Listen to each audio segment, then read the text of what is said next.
Well, I know I keep saying it, so you're probably tired of hearing it, but I'm really excited for this second cut grass.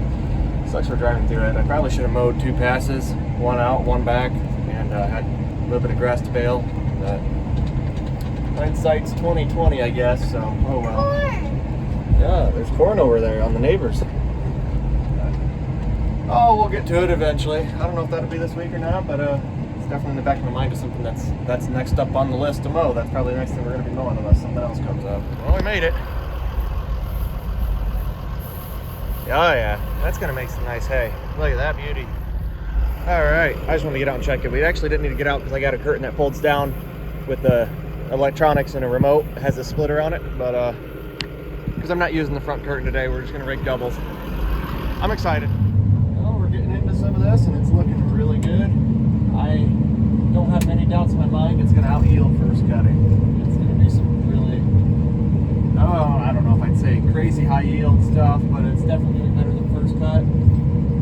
See, we got some nice rows coming up behind us. I'm doing my best to keep a straight line. It's hard when it's 10 and hay. I think it looks all right. Definitely some nice looking stuff from what I can tell in the cab. Really nice. Making some nice big windrows. Should be a lot of fun to bale. I like baling thicker windrows because the thin stuff, it just sucks. You don't get good bale density. The consistency out of your bale lengths and your density is hard to control in thin hay. You got to drive really fast. You have strings burn off on the thrower. Just a lot of issues you don't have when you're in thicker hay. And I guess to resolve some of that thin hay, you just got to rake more together. And sometimes I'm more concerned about getting it dry than I am about making baling an easy experience, because I'd rather have it dry and know we have it dry and get it baled in a timely manner than maybe add an extra day on to things that we may or may not have by having nicer windrows to bale. I mean, we have time here, so I mean, if this takes a few extra hours to dry because I raked it a little thick, it won't be the end of the world.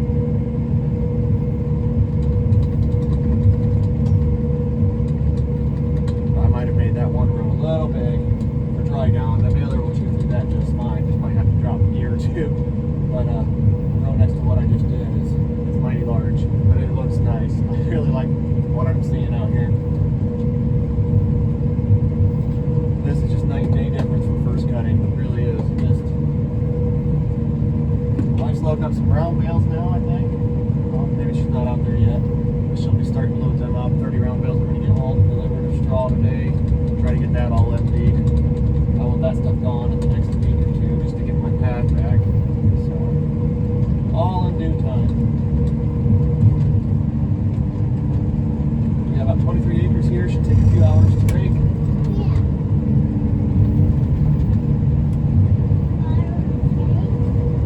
What's that, Luke? Yeah.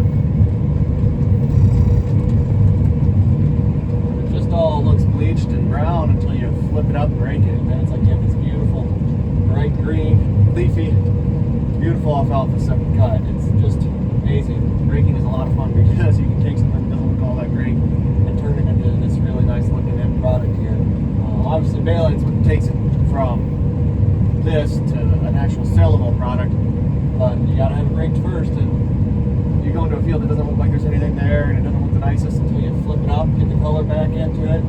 Now you actually have what looks like a lot of hay out there. So I always enjoy doing this job. It's one of my favorite jobs on the farm. Much rather follow windrows than tedded hay, but this needed tedded. It got rained on like 3 times the first day we mowed it, which is fine. It doesn't bother me a bit. I just thought it was going to be one small shower possible in the morning. We ended up getting a couple small showers in the morning and one at 10 o'clock that night after mowing it.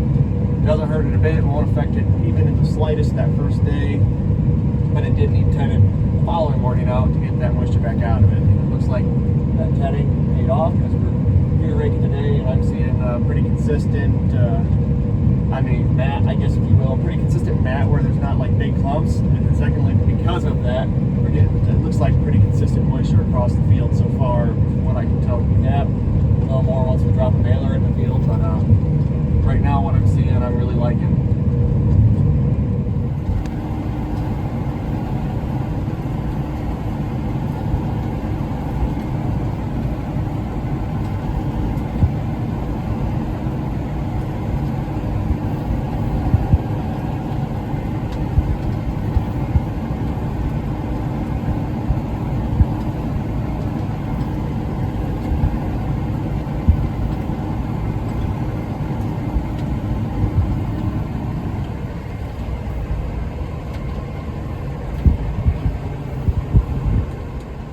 Well, I'll never know if I'm doing a good job splitting the field or not.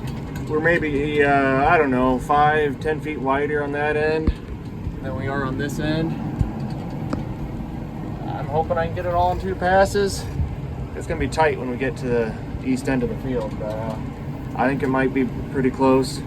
All in all, I think I did a pretty good job of keeping a pretty straight line, and because you split the field there and I split the field there, making a nice windrow. Looks like some beautiful hay.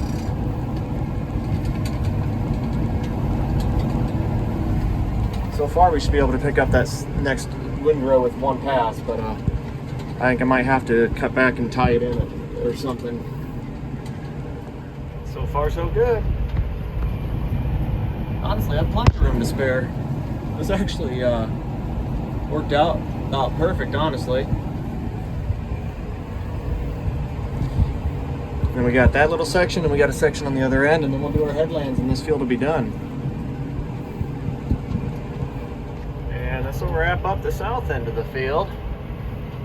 There's a lot of hay out here. See if we can focus here. There you go. Still have the north end, the short rows, or V rows, whatever you want to call them, because that ditch angles into the field. So these are all our straight rows, square ends, both sides. And then once you get to that corner and start going to the north, there's probably about, I'd guess, anywhere from 3 to 4 acres, give or take. I got rows that progressively get shorter, because this field, obviously, with a crooked ditch going through it, does not have 3 or 4 square sides. Obviously, that's a straight edge, that's a straight edge, and the east end is a straight edge, but the north side, it splits this field from the grass field is the ditch that's obviously not straight. So that's all we got left. It'll be a little dinking around to try to get the rows set how I want, but we'll get it wrapped up and do headlands. Beautiful looking stuff.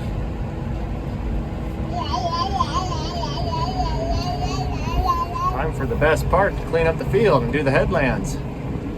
So we're gonna rake in first, and then we'll turn around and rake it back out and clean up all our rows. We'll have a really nice looking field when we pull out of here. And this will be the last pass. We got one on the other end yet, but essentially it just cleans it up, gives us one really big headland pass, probably a little bigger than it should be, but could have maybe made that into 2 different rows, but here we are. We're gonna run with it. It'll be real easy to bail now that we have all this room to get turned around on the headlands. Plenty of space to work here. There you go, folks, that's a wrap. And you can see this first right here is a little different looking because it's got so much grass from this lane raked into it. And this grass is really short and thin, and if it looks that nice, I imagine that field's really going to be something. We just got one small thing to rake yet, the crossover, the access to this backfield that goes across the ditch. It's just a 60-inch pipe, 40 feet long. We buried the dirt, and then we just planted the dirt lane and crossed it with alfalfa. So that's going to be mowed. It was mowed along with this field, and then we'll be raked and baled along with it. Is there much there? Maybe 1 bale. That's it. So every little bit counts. Why waste it if it's there? So that's it right there. We got a rake. Oh gosh. So right there you can see there's our crossover. We got a little bit raked. I raked it on the way in, and we'll rake it on the way out. There's our nice windrow across our bridge, whatever you want to call it. This is the grass field. That stuff's not as nice a color as I was hoping, but it's in kind of a junkier spot. You know, I think when we get in and some of that will be a lot nicer. It's hard to say. I don't know. I'm hoping it looks a lot better than that, but this actually isn't bad looking. It's bleached out a lot of brown. But let's go look at the actual alfalfa and see how things are drying down, because this is not a good testament to the rest of the field. I think I need to get more dirt on here. Yeah. Talk about some nice, big, beautiful windrows. This is the last stuff we raked, so it's going to have the most leaf shatter. Even that's green, leafy. I think it'll go today. Still a little tough, but not bad. It's only a quarter till noon. I wasn't thinking I'd bale much of anything before 1 or 2 o'clock anyways. So the fact we're as far along as we are, I'm pretty happy with. I got some other small odd and end things to do before I want to come out and bale. Like that's really tough right there. So something like that's definitely not ready. Time to walk home. Didn't want to bring the tractor home. I wouldn't leave it out here because it's closer to where we're going tomorrow. Probably didn't make a difference. Probably should have brought it home, but I wanted to put some straw in because that Durock's close to giving birth. And that one Hereford sow, she ended up dying today. She was on her way out for a while, but I wasn't sure if we were gonna bring her back or not, but she didn't make it, so buried her. Since I was putting straw in, I already had the skid steer at the bucket, so got her buried. And it's about 12:30 now, so we're gonna grab some lunch, grease up the baler, fuel up the tractor, check twine, and then I hope the hay will be dry by then. I'm thinking that'll put us around that 2 to 2:30 time frame. I was hoping to start earlier than that because I got a township meeting tonight at 7:30. 5 hours, I can maybe fill 10 loads. It ain't quite enough to get the field done. Yeah. Oh well, I mean, I can come back and do a couple loads when I'm back, or have my wife bale a couple while I'm at my meeting or something. I think we got one kid who can unload. I don't know who else my wife's reached out to, but we'll see where today goes. I'm pretty certain it'll be dry to bale, but it was pretty tough there when we got done raking. But a couple hours with some sun. There's hardly a breeze, but there is a breeze. It's like 5 miles an hour. It's something. All right, baler's hooked up, greased, fueled, blown off, whatever. It's all ready. I hope the hay's ready. We haven't been out since then. It's going on 2 o'clock now. Hope that's enough time to have it cure out a little bit more, and it's sitting pretty good. We'll find out when we get there. Got to throw a few more balls of twine in the baler first. Well, we got a wagon hooked up, twine put in. It's all gonna go behind that wagon. We'll open those doors up, put the elevator outside, and just unload the wagons on the outside of the barn into the barn. And we'll just start stacking on up to the trusses there. Like we got done with the straw, or the first or the other clover, or this stuff's not a good example, but the stuff behind it, you can see we stacked up. We used as much space as we can. We're gonna pop a couple bales out. I think it's a little tough yet. I'm seeing a lot of dust. I want to at least maybe get to the corner of the field, and then we'll stop and check things over. Turns out all it needed was another hour, so it's twisting off good. Found a wet spot here or there. I think that was in the bale that we baled earlier. It was on like a headland, but no, I think we're good to go now. It's all, it was testing dry earlier, but the test doesn't check stem moisture, and I think we're cured out now enough to bale. Well, maybe sweat a little bit, but it's going to dry pretty quick here today. So if the first load isn't quite perfect, it is what it is. We'll just maybe unload this one last.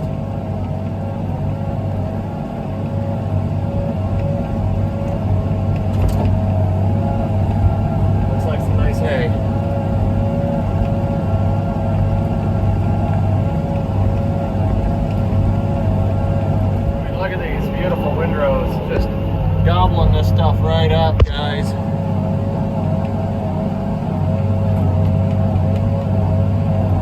Nice. We got a lot of dust flying off. That's what I want to see.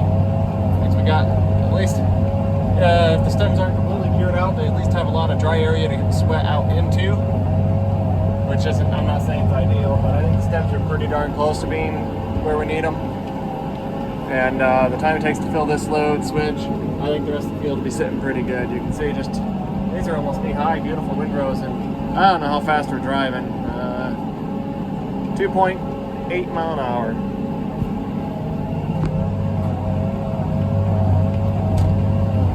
Definitely making some progress. All these short rows here, got them baled off, and we're only on our second load. Filling up quicker than I thought. Oh, that wagon's definitely as full as we're gonna get it. That's 426 bales between 3 loads. So we're moving through it. Look at all this we got off here. I think this is load number 5. I need to learn how to count. I got one empty out here yet. It's way over there. They already got one unloaded. Not a ton left to bale. We're really moving through this. That's got to be all close to 15 acres there with the headlands. Pull this hitch pin out and we'll see how many bales we're at. See if I can do this one-handed. There we go. All right. 697. Definitely a good start. You guys want to see how nice this stuff looks? Because it is nice. Depends which side of the bale you look at. Because if you look at the top side, which is this side is, it looks like all stems. You get to a bale, there's the top side. You need to look at the bottom of a bale because that's all the leaves gravitate towards the bottom in the bale chamber. Why am I seeing all top sides? This stuff is really nice. There we go. Here's the bottom of a bale. You can just see. There's the bottom of a bale. Tons of leaf. There's the top. I don't know if you can see much in there. The bottom. Top of the bale, see stems. We get to the bottom. All the leaves. It's nice stuff. Should sell pretty well. Leafy, fine stemmed. Color's pretty decent. It's not great, but it's not terrible. I mean, that's pretty good alfalfa right there. This stuff is my favorite. Almost need to save this stuff and just feed it when we're lactating our ewes or our does, and just feed it in small handfuls to them then. But it'll all get piled up and fed here whenever and mixed into other stuff. Well, I don't even know what load we're on anymore. I feel like this is 6 or maybe it's 7. 822 bales. That last load I think was 6. I think. My math is right. I got 2 empties left, but I reloaded. This will be one to reloaded, so that this will be load number 7, yeah. 822 bales so far. Good bit left to go. I gotta be taking off here in about an hour, maybe hour and a half. I gotta check what time it is. And I gotta leave at 7:15 at the latest. Ideally be pulling out of here by 7:10.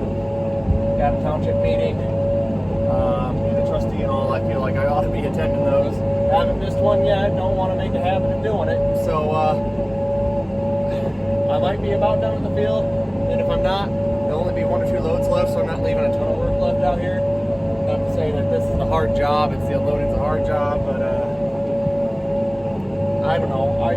I bought the baler, I bought the tractor, and shoot, I want to run it. I'm going to hire some people to help unload the hay if that's what it takes, you know. I don't think there's nothing wrong with that. I mean, to an extent, I'm not trying to say I'm too good for that type of work, because guarantee come tomorrow, if they don't have everything loaded tonight, which I'm not expecting them to, I don't want them working until 10 o'clock. That's too late, but I'll be in the barn unloading hay tomorrow for sure. Definitely will be, because I'll have time tomorrow. And even if it's like 6 loads or whatever, that'd be 3-4 hours. That won't be bad. But no, today I want to be the one running the equipment. I kind of know what I'm doing. Not to say I couldn't get some other people trained in on it, but I got a lot of money tied up in it, and I want to be the one behind the wheel. And plus, if you have issues,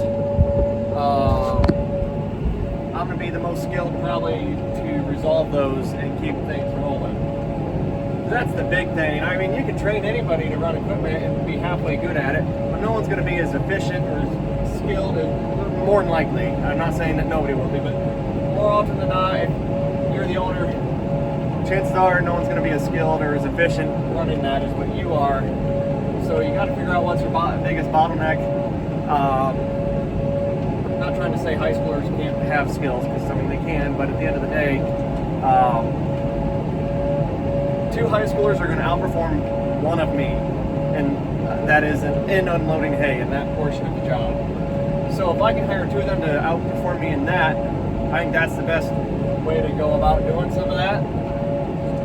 Because there's no way I can get somebody who's going to be within, I don't know, I'd say you get the right guy and you give them enough seat time, they can be within, 90% of efficiency of where I'm at, maybe 95. And the right guy might be able to outperform me eventually, but I know how to kind of set the baler and get the bale shape, size, whatever you want to call it, get the tacker fork set so you're getting your bale shape how you want, get the bale density how you want, bale length, speed to run it at, all those things. And it's things you can all teach. At the end of the day, it takes a while to really kind of refine that and get a feel for it. And I'm always learning and how to better set things and just to throw someone in the seat. I feel like this is where I want to be, so this is where I'm going to be first and foremost. But also, I think this is the best place for me in the grand scheme of things. Eventually, I want to mechanize some of this, and then things might change, and I might not spend as much time in a baler. But I really don't like hauling hay that much or loading out hay.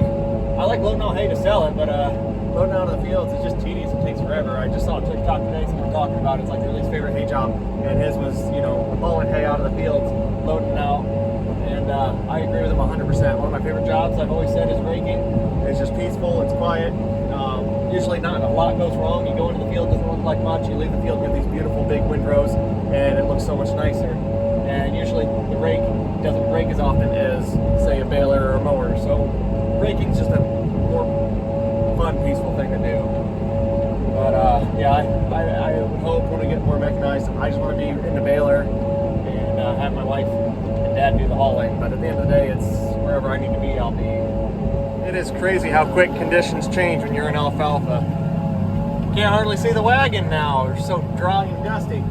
And it was too wet no more than a few hours ago. It's ridiculous.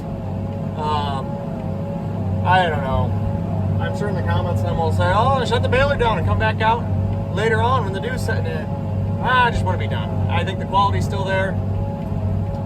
Maybe we'll leave 2 loads worth out here, but there's still a good hour and a half. I don't think we'll have an hour and a half of dew set in before it gets too wet, and since it just got cured out today, I don't want to take a chance on it. So that's something we've done a few times. We're in Ohio, so we get a lot of humidity, right?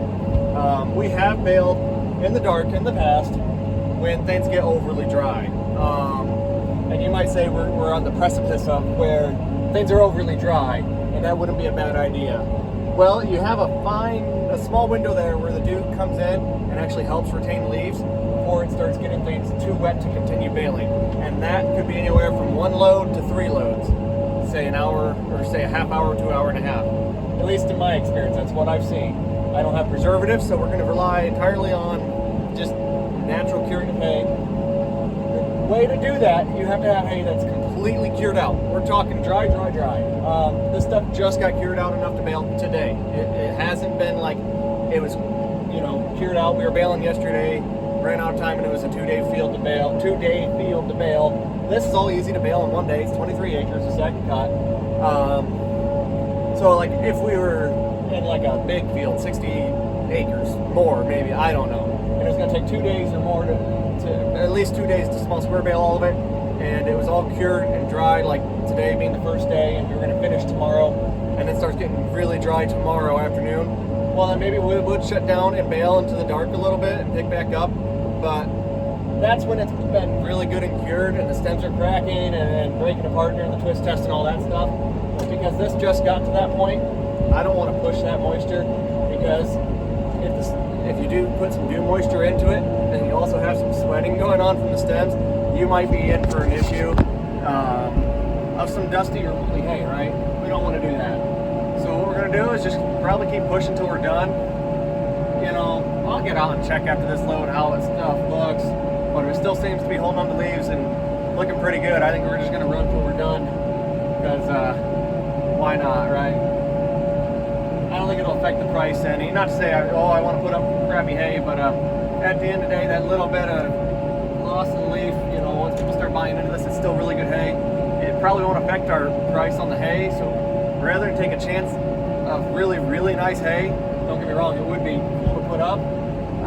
I think it's just better to just take what we can get, know it's dry, and get it done and be done while we have help here and see what we can get accomplished in a day. That's when obviously you keep pushing it, you can get the quality, but you really don't gain anything on price, because it's all in the same stack, it's all built the same day, same field. Maybe you could, maybe you couldn't, I don't know, but if this isn't going to see a decline in price, I don't see a downside of not just continuing to bale to finish it. And you can see now it's not near as dusty in this section. It's just how the sun hits in the back too. As the sun's starting to set here in a few hours, you know, it's not directly overhead anymore. It seems like the dust is a lot worse when you're driving, whatever that is, eastbound. So, yeah, I don't know. I think we're still plenty good. I don't know, we got maybe 3 loads left out here. Load number 7 filled. Let's go check it out. Look at that dirty tractor. It got rained on, so it's all nasty now. Nice looking stuff. Could have got a few more in the front, but I'm driving against the sun, so I can't see what I'm doing. 959. And we're not going far with them, so I don't need to fill them up. There we go. Let's grab another wagon. Well, I just got this wagon filled. I timed myself. I checked the time before we started. and 19 minutes to fill it. And I bet you there's all of 130, if not 140 bales on there. So yeah, we could probably bail 400 bale an hour if it wasn't for stopping and hooking and unhooking and rehooking wagons and all that fun stuff. If we had some way of just dropping and going, you know, not stop, I think 400 bale an hour would be very achievable with this. And I'm sure there's guys pushing them harder and getting them to 450 to 500 an hour through these 50/70s. But shoot, 400 an hour would be a game changer for us.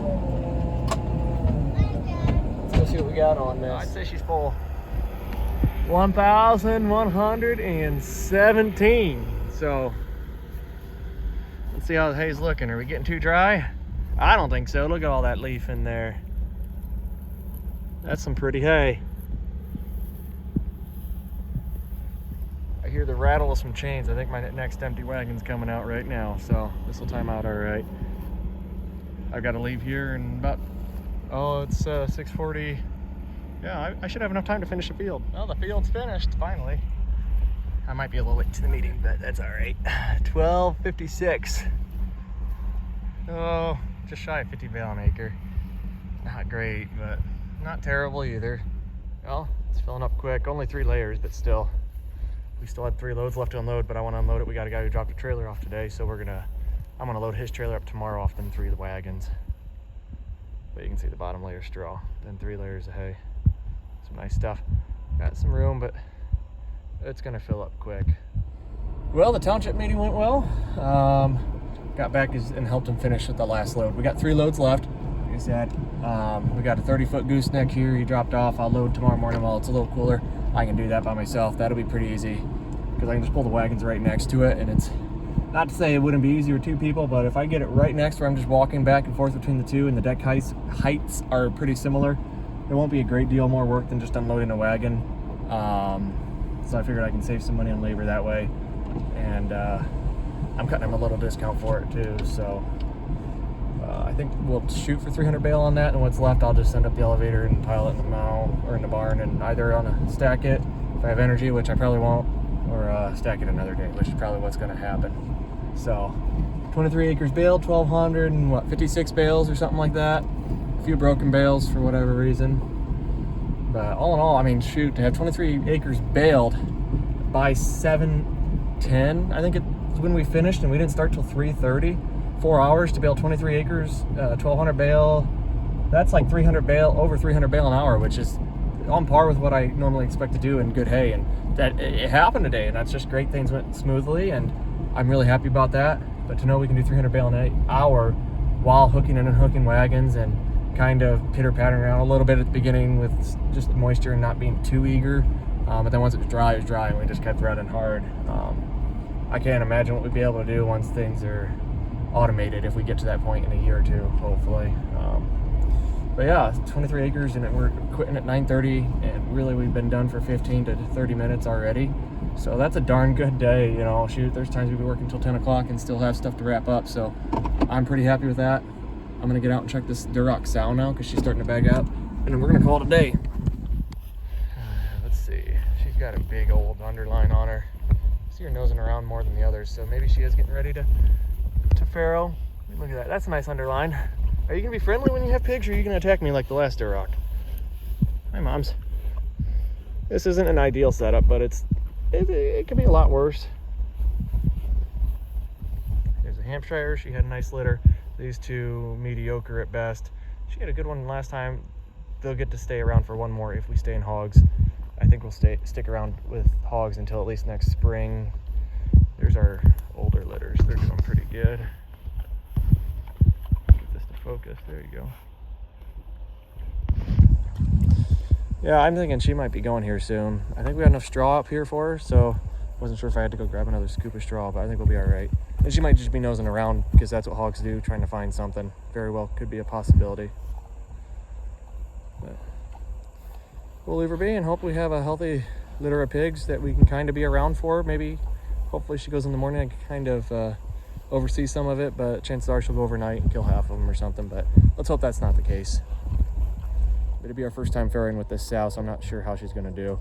But some of the other first times have done all right. I mean, it's not her first time farrowing, but first time farrowing outside of a crate, and first time we're experiencing her and how close I need to watch her. But I'm excited for that.